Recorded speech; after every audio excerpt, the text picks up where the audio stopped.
Hey guys, welcome to my 2015-16 season recap of the Florida Panthers.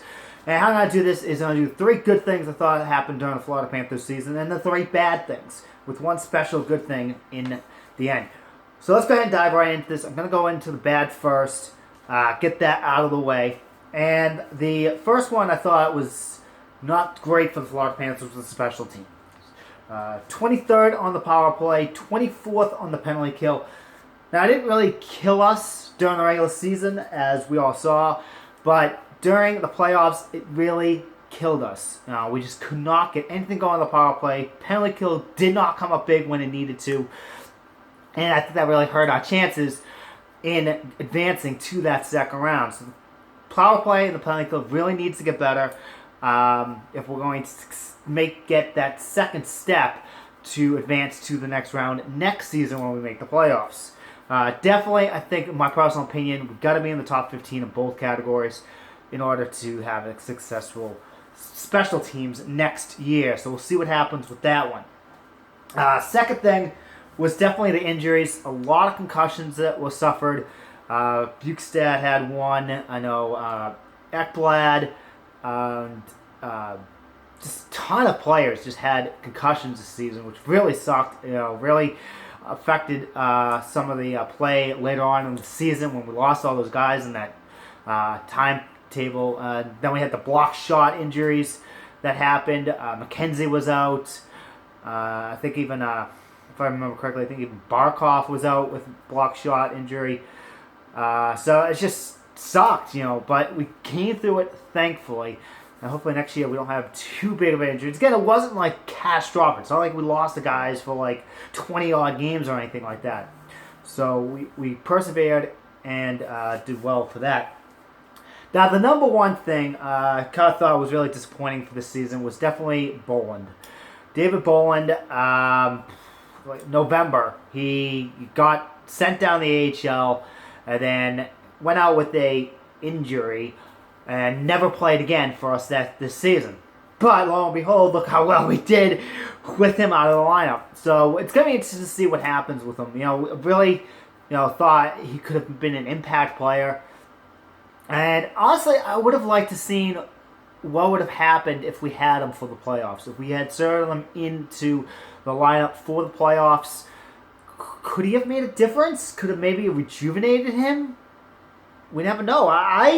I think it could have. I really think it might have helped to have Bowen in for the playoffs.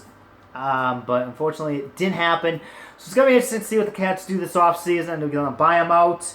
They got to try and maybe ship him. Maybe no, I think he has a no moves clause on his contract. So they're going to try and convince him to want to get traded. I think he's going to want to because, again, he got sat the rest of the season after November. So we'll see what happens there. If we have to eat up his salary, we'll have to eat up his salary so we can get another player in. So that's the bad. The good, let's get the good, because a lot of good happened this season. First off was the divisional title. Huge. When I did my season preview of the season, I thought we'd be fighting for a playoff spot, or maybe got third at best, if everything ran on all cylinders, and they surprised us big time. That big 12-game winning streak we had, huge. And before that, after that, I think it was the LA loss right before Thanksgiving, and I was so doubtful. Like, we were out of the playoffs. I think we were like 4 points out. I'm like, there's no way we're gonna make it. So I made that little bet, and unfortunately, I didn't really stick to it because certain people talked me out of it. But I still did the whole ice bath and crouton thing. So, but I didn't think we were gonna do anything. I thought we were done. And then we just went on that unbelievable tear, the 12-game winning streak. We had several winning streaks following that too, and we just gelled as a team, which was phenomenal to see. And helped us get the Atlantic Division. We looked a little sketchy in February, March. We were going through a rough patch, again, with all the injuries and stuff like that. But we stuck through and ended up winning the division. But lo and behold, it really didn't help us much in the playoffs as we lost in the first round to the New York Islanders. I do want to add something, though, with this, before I move on. Can we stop crying about Trocheck getting tripped? Like, please, just stop crying about it. Good teams overcome things like that. And again, like I'm still seeing people blaming the refs.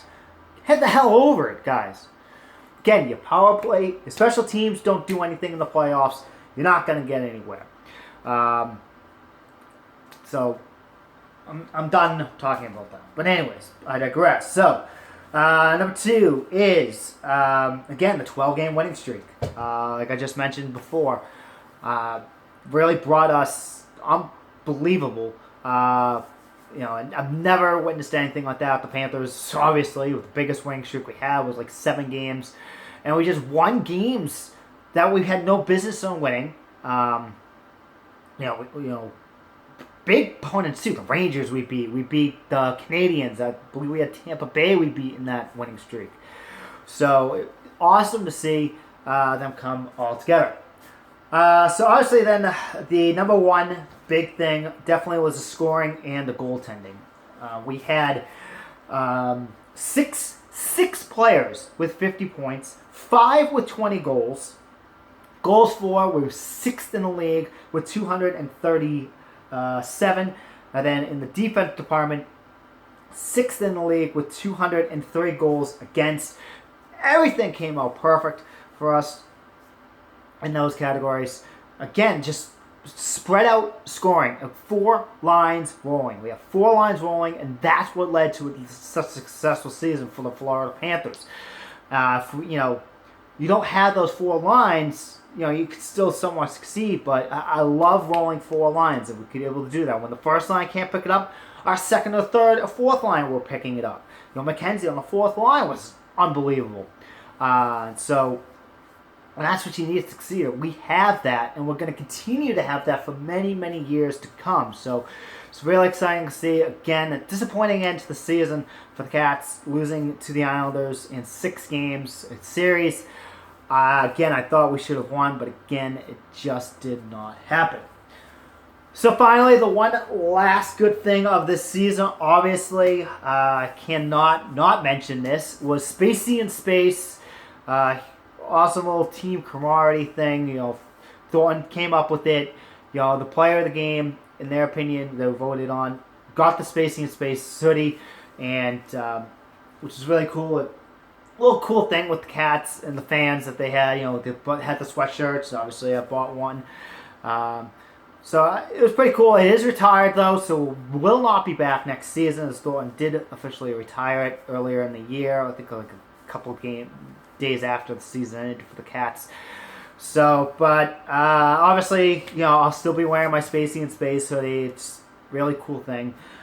Though that's away, but obviously the Rats are here to stay. So, again, we had that huge promotion where the Panthers gave away the Rats in the game, and it backfired completely. As we got against the Devils, we had a couple of penalties called against us. Thankfully, we survived that game.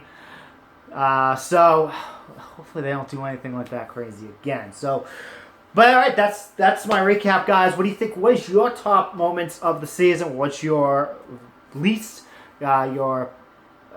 disappointing aspects of this season for the Florida Panthers? Let me know down below. And guys, if you haven't subscribed to my channel, please subscribe and share this channel if you love what I do. Spread the word.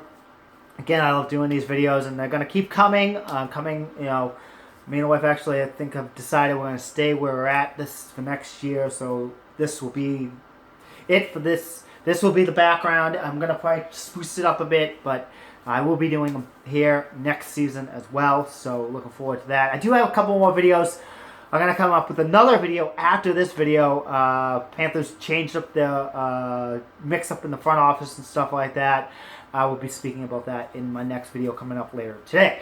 So stay tuned for that. And again, thanks guys for your support, and I'll see you on the flip side.